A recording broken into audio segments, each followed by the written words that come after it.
ಎಲ್ಲರಿಗೂ ನಮಸ್ಕಾರ. S L Bhyrappa ಅವರ ಪರ್ವ ಕಾದಂಬರಿಯನ್ನು ಮುಂದುವರಿಸೋಣ.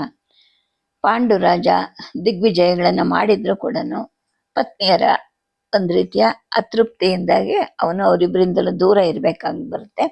ಆ ನಂತರ ಇಲ್ಲಿ ಇರೋದೇ ಬೇಡ, ಹಿಮಾಲಯ ಪರ್ವತಕ್ಕೆ ಹೋಗ್ಬಿಟ್ಟು ಅಲ್ಲಿ ತಪಸ್ಸನ್ನು ಮಾಡೋದು, ಅಲ್ಲಿದ್ದ ವೈದ್ಯರುಗಳಿಂದ ವೈದ್ಯ ಮೂಲಿಕೆಗಳಿಂದ ತಾನು ಶಕ್ತಿಯನ್ನು ಪಡ್ಕೊಂಡು ಬರೋದು ಅಂತ ಯೋಚನೆ ಮಾಡಿ ಹಿಮಾಲಯ ಪರ್ವತದ ಕಡೆಗೆ ಹೊರಡ್ತಾನೆ. ಇದರಿಂದ ಊರಿನವರೆಲ್ಲರೂ ದುಃಖ ಪಡ್ತಾರೆ. ತಮ್ಮ ಈ ದೊರೆ ಹೋಗ್ತಾ ಇದ್ದಾನಲ್ಲ ಅಂತ ಹೇಳಿಬಿಟ್ಟು ಆತಂಕ ಕೂಡವನ್ನು ವ್ಯಕ್ತಪಡಿಸ್ತಾರೆ. ಆದರೆ ಮನೆಯಲ್ಲಿದ್ದಂತಹ ಅಜ್ಜಿ, ಅತ್ತೆಯರು ಮತ್ತು ದೊಡ್ಡಪ್ಪನಾದ ಭೀಷ್ಮ ಎಲ್ಲರೂ ಅವರನ್ನು ಕಳಿಸಿಕೊಡ್ತಾರೆ. ಹಿಮಾಲಯಕ್ಕೆ ಹೋದ್ಮೇಲೆ ನನಗೂ ಅವನಿಗೂ ದಾಂಪತ್ಯ ಭಾವ ಹುಟ್ಟಿದ್ದು ಅಂತ ಕುಂತಿಗೆ ಈಗ ಅನ್ಸಕ್ಕೆ ಶುರುವಾಗುತ್ತೆ.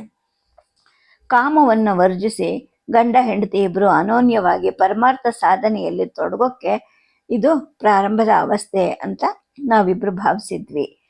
ನಾನು ಅವನು ಒಂದೇ ಪರ್ಣಕುಟಿಯಲ್ಲಿ ಮರದ ಹಲಗೆಗಳನ್ನು ಕೂಡಿಸ್ಕೊಂಡು ಹುಲ್ಲು ಹಾಕಿ ಜೋಂಡಿನ ಮಂದಲಿಗೆ ಹಾಸ್ಕೊಂಡು ಕಂಬಳಿಯಿಂದ ಮಾಡಿದ ಒಂದೇ ಹಾಸಿಗೆಯಲ್ಲಿ ಮಲ್ಕೊತಿದ್ವಿ.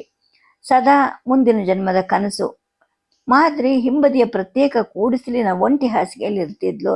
ಗಂಡನ ಸುಖ ಇಬ್ಬರಲ್ಲಿ ಯಾರಿಗೂ ಇಲ್ದಿದ್ರು ಕೂಡ ಸಾನ್ನಿಧ್ಯ ಮಾತ್ರ ಸ್ವಯಂವರದಲ್ಲಿ ಕೈ ಹಿಡಿದ ಪಟ್ಟಮಹಿಷಿಗೆ, ಅಂದರೆ ತನಗೆ. ಗಂಡನ ವೀರ್ಯಹೀನತೆ ನನ್ನ ಮನಸ್ಸಿನಿಂದ ಹೆಚ್ಚು ಕಡಿಮೆ ಮರೆ ಆಗೋಗ್ಬಿಟ್ಟಿತ್ತು. ಮಗುವಿನ ಹಾಗೆ ವಶ ಆಗಿ ಎಲ್ಲವನ್ನು ಒಪ್ಪಿಸ್ಕೊಂಡಿರೋ ಈ ಗಂಡನ ಈ ನ್ಯೂನತೆ ಅರಿವಿನಿಂದ ಮರೆವೇ ಆಗಲೇಬೇಕಲ್ವಾ? ಈ ನ್ಯೂನತೆಯಿಂದಲೇ ಅಲ್ವಾ ನಾವಿಲ್ಲಿಗೆ ಬಂದು ನಿಂತಿರೋದು. ಅದು ಹೇಗೋ ಏನೋ ಗೊತ್ತಿಲ್ಲ, ಸಂಪೂರ್ಣವಾಗಿ ಇಲ್ಲಿ ನಾನೇ ಯಜಮಾನಿ, ನಾನು ಹೇಳಿದ ಹಾಗೆ ಅವನು.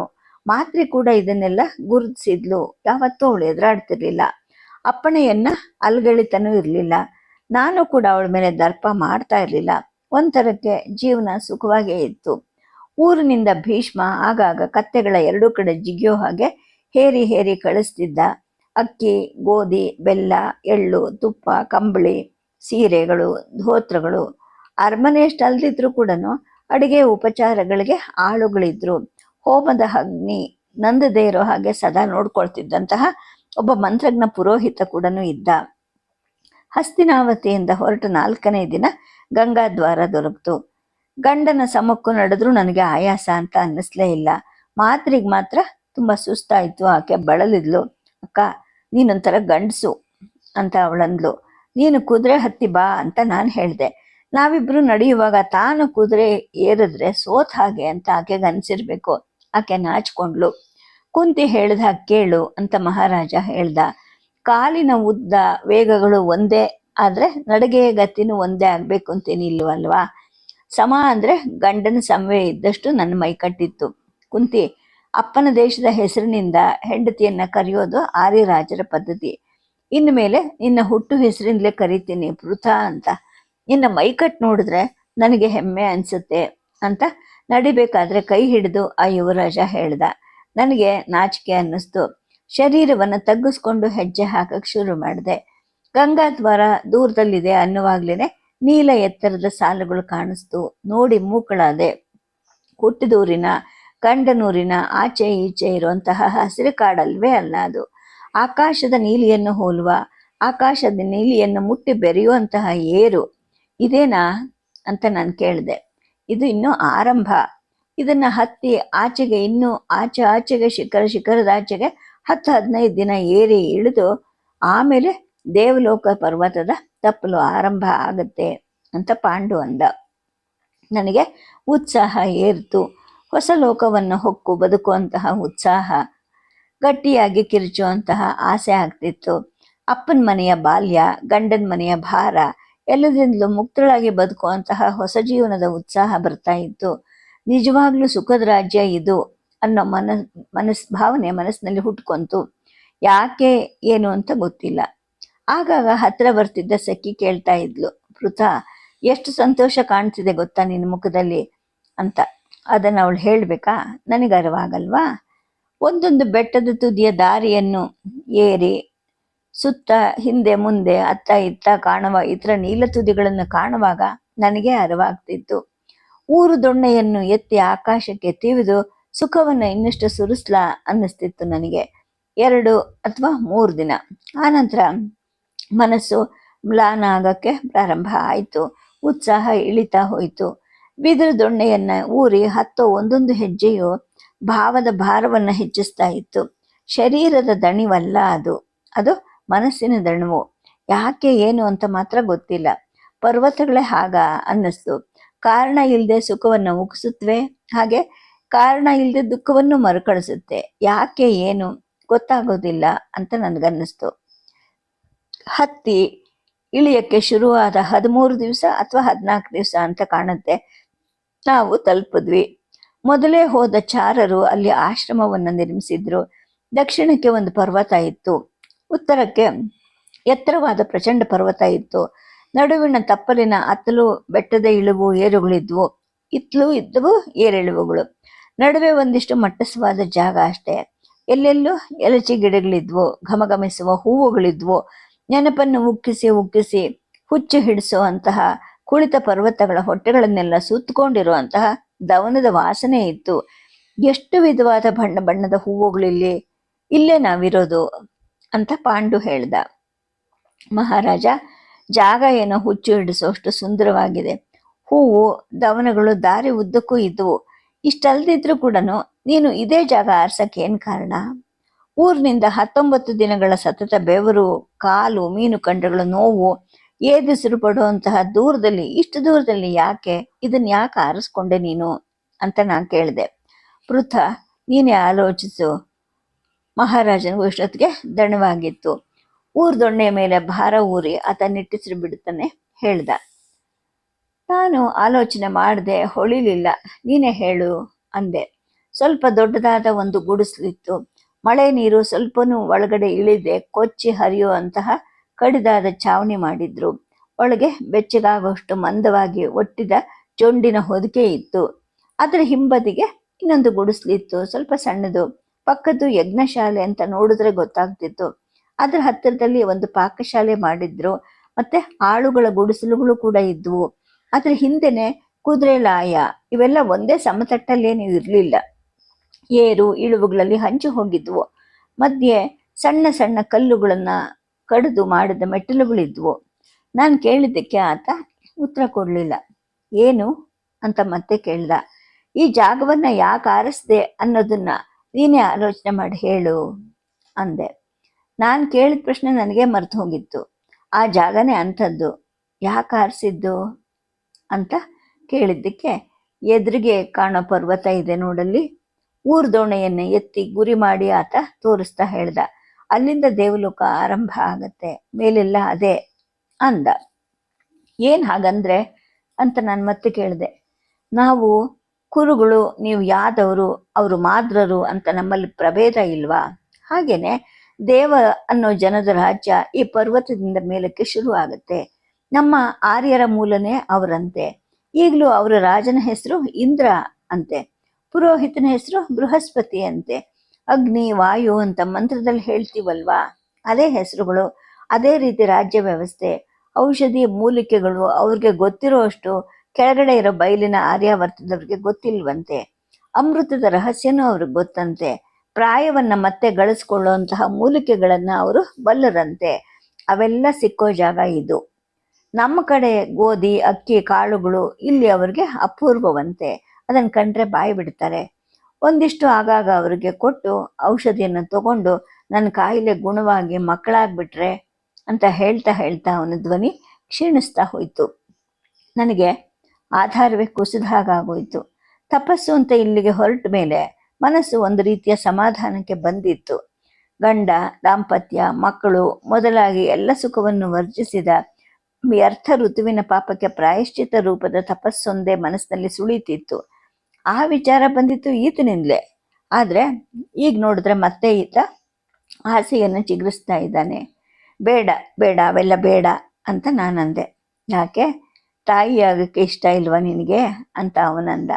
ಇಲ್ಲ ಅಂದೆ. ಕುರುಕುಲ ಬೆಳೆಯೋದು ಬೇಡವಾ? ಈ ವಂಶಕ್ಕೆ ಸೊಸೆಯಾಗಿ ಬಂದ ನೀನು ಹೀಗನ್ಬಹುದಾ? ಈತನಿಗೆ ಹೇಗೆ ಬಿಡಿಸಿ ಹೇಳೋದು ಅನ್ನಿಸ್ತು.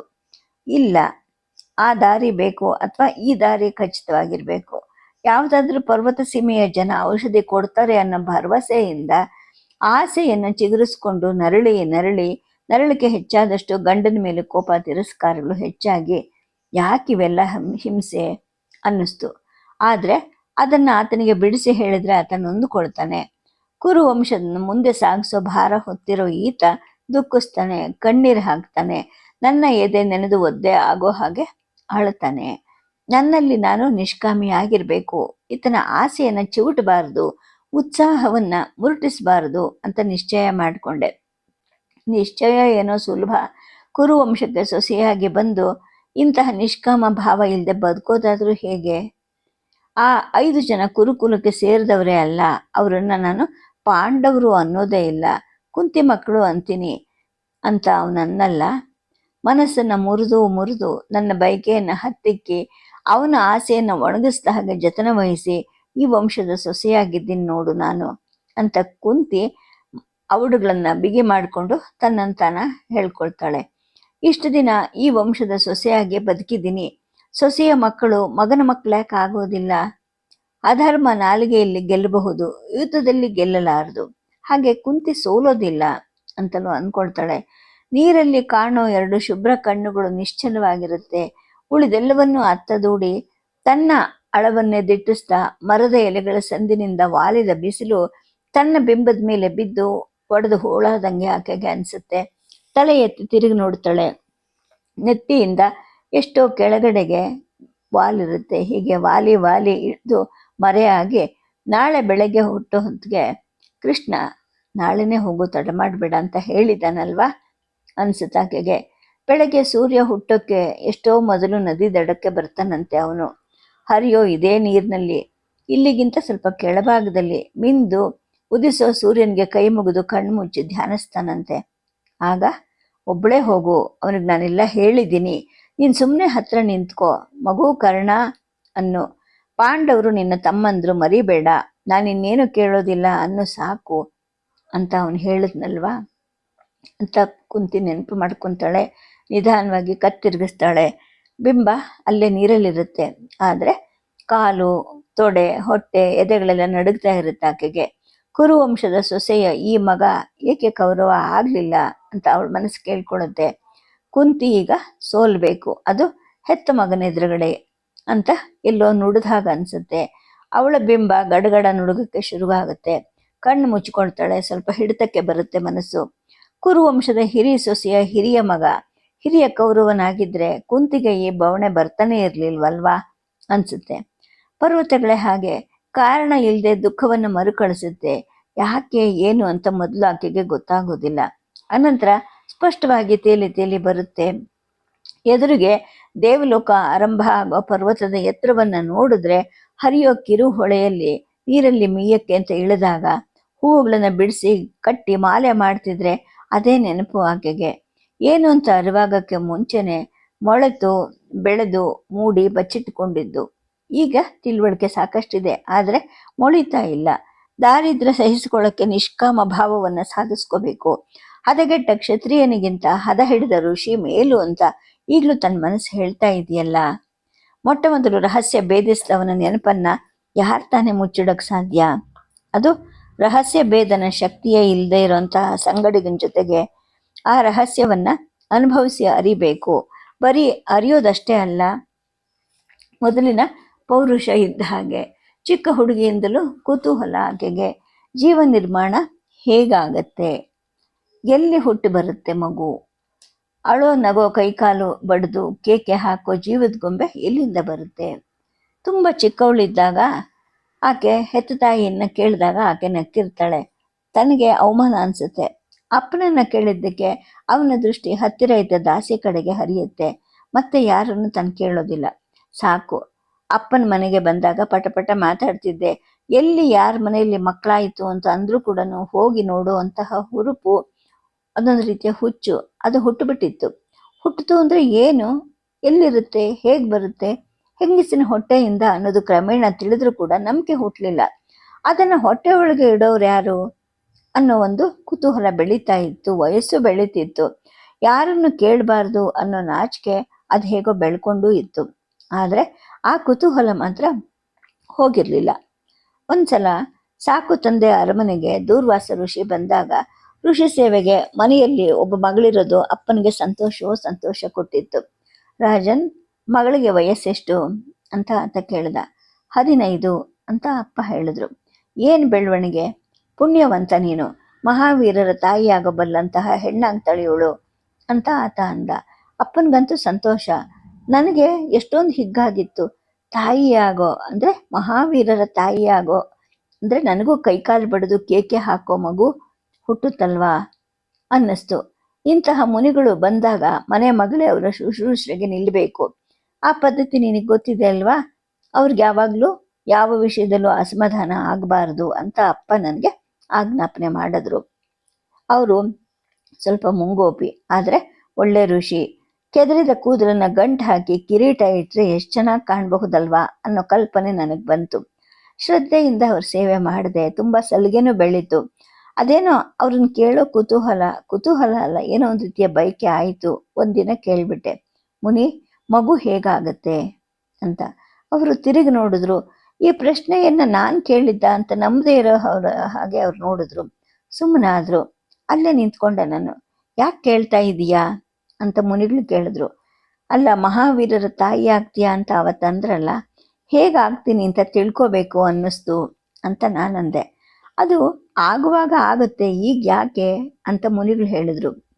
ನಾನು ಮಾತಾಡಲಿಲ್ಲ, ಆದರೆ ಅಲ್ಲೇ ನಿಂತಿದ್ದೆ. ಉತ್ತರ ಬೇಕೇ ಬೇಕು ಅಂತ ಹಠ ಹಿಡ್ದವಳ ಹಾಗೆ ಅಲ್ಲೇ ನಿಂತಿದ್ದೆ. ಮಗು ಅಂದರೆ ತುಂಬ ಆಸೆನಾ ಅಂತ ಮುನಿಗಳು ಕೇಳಿದ್ರು. ಹ್ಞೂ ಅಂದೆ. ಅವರು ಮತ್ತೆ ಮಾತಾಡಲಿಲ್ಲ. ನಾನು ಅಲ್ಲಿಂದ ಕದಲಿಲ್ಲ. ಕುಂತಿ ಈಗ ನದಿ ದಡದಲ್ಲಿ ಕೂತು ನಿಟ್ಟುಸಿರು ಬಿಡ್ತಾಳೆ. ನಡುಗ್ತಿದ್ದ ಅವಳ ಬಿಂಬ ನಿಶ್ಚಲವಾಗಿತ್ತೆ, ಆದರೆ ಸೂಕ್ಷ್ಮವಾಗಿ ತೂಗ್ತಾ ಇರುತ್ತೆ. ತೂಗಿ ನೋಡ್ತಾ ಇರುತ್ತೆ. ಹೆಚ್ಚೇನು ಅರ್ಥ ಹುದುಗಿಸದೆ ಕೇಳಿದ ಪ್ರಶ್ನೆ. ಆಗ ಅವರು ಇತ್ತ ಬಾ ಅಂದರು. ಹತ್ರ ಕೂರಿಸ್ಕೊಂಡು ಕೇಳಿದ್ರು. ಸುಮ್ಮನೆ ನಡೆದೆ. ಕೂದಲು ತುಂಬಿದ ಎದೆ, ಗಡ್ಡ ಇಳಿತಿದ್ದಂತಹ ಮುಖ. ಬಲಗೈ ನೀಡಿ ನನ್ನ ಕೈ ಹಿಡಿದ್ರು. ಹತ್ರ ಬಾ, ಇನ್ನೂ ಹತ್ರ ಅಂದರು. ಹತ್ರ ಕೂರಿಸ್ಕೊಂಡು ಕೇಳಿದ್ರು. ತುಂಬ ಆಸೆ ಮಗು ಅಂದರೆ ಅಂದರು. ಅವ್ರ ಮುಖವನ್ನು ನೋಡಿದೆ. ಅವರು ತಬ್ಬಿ ಹಿಡ್ಕೊಂಡ್ರು. ನನಗೇನಾಯಿತು? ಉದ್ರೇಕ ಇಲ್ಲ, ನಾಚಿಕೆಯನ್ನು ಮೆಟ್ಟಿ ನಿಲ್ಲುವಂತಹ ಒಂದು ಕುತೂಹಲ, ಒಂದು ತೆರನಾದ ಸುಖ, ಗಾಬರಿ. ಅವರು ಪೃಥ ಅಂತ ನನ್ನ ಹೆಸರು ಹೇಳಿದ್ರು. ಆನಂತರ ಮುಗುಳ್ನಕ್ಕರು. ಮರುದಿನ ಅವರೇ ಮತ್ತೆ ಹತ್ರ ಕರೆದ್ರು. ನನಗೆ ಹೆಚ್ಚು ತಿಳಿಲಿಲ್ಲ, ಆದರೆ ಮತ್ತೆ ಅದನ್ನು ಅನುಭವಿಸೋ ಆಸೆ ಆಯಿತು. ರಾತ್ರಿಯೆಲ್ಲ ನಿದ್ದೆ ಮಾಡಿರಲಿಲ್ಲ. ಪೃಥ ಅಂತ ಮುದ್ದಿಸಿ ಹಿತವಾದ ಗಡ್ಡ. ಮರುದಿನನೂ ಹೀಗೆ ಆಯಿತು, ಪ್ರತಿದಿನನೂ ಹೀಗೆ ಆಯಿತು. ಅವರು ಕರೀತಾರೆ ಅಂತ ನನಗೆ ಗೊತ್ತಿತ್ತು. ಕರೀಲಿ ಅಂತ ನಾನೇ ಹತ್ರ ಹೋಗಿ ನಿಲ್ತಾ ಇದ್ದೆ. ನನ್ನ ಋತುವಿನ ಲೆಕ್ಕನೂ ನನಗೆ ಗೊತ್ತಿತ್ತು. ಆ ದಿನ ಹತ್ರ ಬರುವಾಗ್ಲೇ ಒಂದಿನ ಅವ್ರ ಸಮ್ಮುಖದಲ್ಲಿ ಕೂತವಳು ಓಡ್ ಹೋಗಿ ಓಕರಿಕೆ ಮಾಡಿ ಬಂದೆ. ಅವರು ನಕ್ಕು ಹತ್ರ ಕರೆದು ತಲೆ ಸವರಿ ಹೇಳಿದ್ರು, ನಿನಗೆ ಮಗು ಆಗೋದು ಖಂಡಿತ ಅಂದರು. ಹೇಗೆ ಅಂತ ನಾನು ಕೇಳಿದೆ. ನಿಧಾನವಾಗಿ ನಿನಗೆ ತಿಳಿಯುತ್ತೆ ಅಂತ ಅವರಂದ್ರು. ಸಂಜೆ ಹೋಮದಲ್ಲಿ ಭಾಗಿಯಾಗಕ್ಕೆ ಅಂತ ಅಪ್ಪ ಬಂದಿದ್ದಾಗ ಅವ್ರು ಹೇಳಿದ್ರು, ಕುಂತಿರಾಜ, ನಿನಗೊಂದು ಮೊಮ್ಮಗು ಹುಟ್ಟುತ್ತೆ, ಕಾನೀನ ಅಂದರು.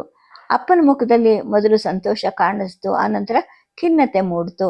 ಇದಾದ 2 ದಿನಕ್ಕೆ ಆ ಮುನಿಗಳು ಹೊರಟು ಹೋದ್ರು. ಹೋಗೋಕ್ಕೆ ಮುಂಚೆ ಆಶೀರ್ವಾದ ಮಾಡಿ ಹೇಳಿದ್ರು, ಪೃಥ, ನಾನು ಒಂದು ಪಕ್ಷ ಮೊದಲೇ ಹೋಗಬೇಕಾಗಿತ್ತು, ಆದರೆ ನಿನ್ನ ಆಸೆಯನ್ನು ಪೂರ್ಣ ಮಾಡೇ ಹೋಗಬೇಕು ಅಂತ ಉಳ್ಕೊಂಡೆ. ನಿನಗೆ ಗಂಡು ಮಗು ಆದರೆ ಲೋಕೋತ್ತರ ವೀರನಾಗ್ತಾನೆ, ಹೆಣ್ಣಾದರೆ ನಿನ್ನ ಹಾಗೆ ಸುಂದರಿ ಹುಟ್ಟುತ್ತಾಳೆ ಅಂತ ಹೇಳಿಬಿಟ್ಟು ಅಪ್ಪನ ಎದುರಿಗೆ ಹೀಗೆ ಹೇಳಿಬಿಟ್ಟು ರಾಜ ಮರ್ಯಾದೆಯನ್ನು ಪಡ್ಕೊಂಡವರು ಹೊರಟು ಹೋದರು. ನನಗೆ ಇನ್ನೂ ಕುತೂಹಲ ಇದ್ದೇ ಇತ್ತು. ಅಪ್ಪನ ಶಕ್ತಿ ಒಬ್ಬಳೇ ಇದ್ದಾಗ ಹತ್ರ ಕರೆದು ಕೇಳಿದೆ. ಆಕೆ ಬಿಡಿಸಿ ಹೇಳಿದ್ಲು, ಋಷಿಯಿಂದ ಹೀಗೆ ಆಯ್ತಲ್ವಾ, ಅದೇ ನಿನ್ನ ಹೊಟ್ಟೆಯಲ್ಲಿ ಮಗುವಾಗಿ ಚಿಗುರಿದೆ, ಬೆಳೀತಾ ಇದೆ. 9 ತಿಂಗಳು ಆದ ನಂತರ ಕೈ, ಕಾಲು, ಕಣ್ಣು, ಮೂಗುಗಳು ಇರುವಂತಹ ಮಗು ಹೊರಗೆ ಬರುತ್ತೆ, ಅದೇ ರಹಸ್ಯ ಮಾರ್ಗವಾಗಿ ಅಂತ ಆಕೆ ಅಂದ್ಲು. ಅಷ್ಟರಲ್ಲಿ ಅದು ನಿಜ ಅಂತ ನನಗೂ ಅನ್ನಿಸ್ತಿತ್ತು. ಆದರೆ ಹೇಗೆ ಅನ್ನೋ ಒಂದು ರಹಸ್ಯಪೂರ್ಣ ಕುತೂಹಲ ಮಾತ್ರ ತಣದಿರಲಿಲ್ಲ. ಏನೋ ಒಂದು ರೀತಿಯ ಉತ್ಸಾಹ ತುಂಬಿ ಬರ್ತಿತ್ತು.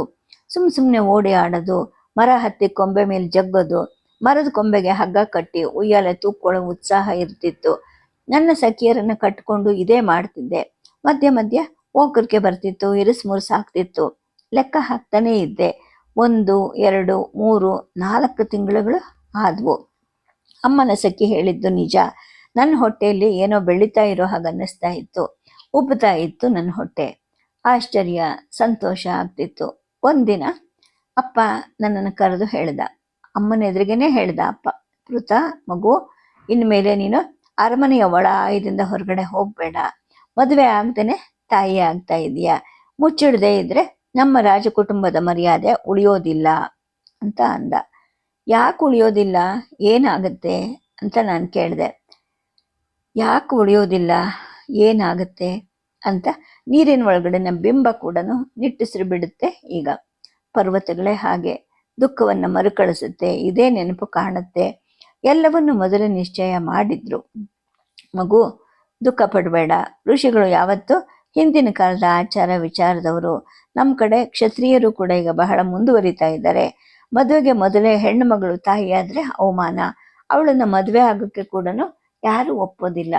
ನೀನೊಂದು ಸರಿಯಾದ ರಾಜನ ಹೆಂಡತಿ ಆಗಬೇಕು ಅಂತ ನನಗೆ ತುಂಬ ಆಸೆ ಅಂತ ಹೇಳಿ ನನಗೆ ಸಮಾಧಾನ ಮಾಡಿ ನನ್ನ ಮನಸ್ಸನ್ನು ಸಿದ್ಧಪಡಿಸಿದ್ರು. ಮಗು ಹುಟ್ಟಿತು, ಅಳ್ತಾ ಇತ್ತು. ಕಣ್ಣು, ಮೂಗು, ಬಾಯಿಗಳ ಜೀವಂತ ಮಗು ಅದು. ಕೈಕಾಲ ಆಡಿಸ್ತಿತ್ತು. ನನ್ನ ಕುತೂಹಲನೂ ಈಗಾಗಲೇ ತಣಿತಾ ಬಂದಿತ್ತು. ಆದರೆ ಹೊಸ ವಿಸ್ಮಯವನ್ನ ಅದು ಕೊಂಡೊಯ್ದರು. ಅಮ್ಮನ ನಂಬಿಕಸ್ಥಳಾದ ಸಖಿ ನನಗೆ ಹುಟ್ಟೋ ಮಗ ರಹಸ್ಯವನ್ನ ಬಿಡಿಸಿ ಹೇಳಿದ ಮೇಲೆ ಸ್ವತಃ ಮಕ್ಕಳಿಲ್ಲದ ರಾಧೆಗೆ ತವ್ರಿನಲ್ಲಿ ಯಾರೋ ಹೆತ್ಕೊಟ್ರು ಅಂದ್ಬಿಟ್ಟು ಗಂಡನ ಮನೆಗೆ ಒಯ್ಯೋ ಹಾಗೆ ತಿಳಿಸಿದ್ರು. ನನ್ನ ಹೊಟ್ಟೆ ಖಾಲಿ ಆಯಿತು. ನಾಳೆ ಇದೇ ಮಗುವಿನ ಹತ್ರ ಹೋಗಬೇಕು, ಭಿಕ್ಷೆ ಕೇಳಬೇಕು ಅಂತ ಕುಂತಿಗನ್ಸುತ್ತೆ. ನೀರಿನಲ್ಲಿದ್ದ ಅವಳ ಬಿಂಬ ನಡುಗಕ್ಕೆ ಶುರುವಾಗುತ್ತೆ.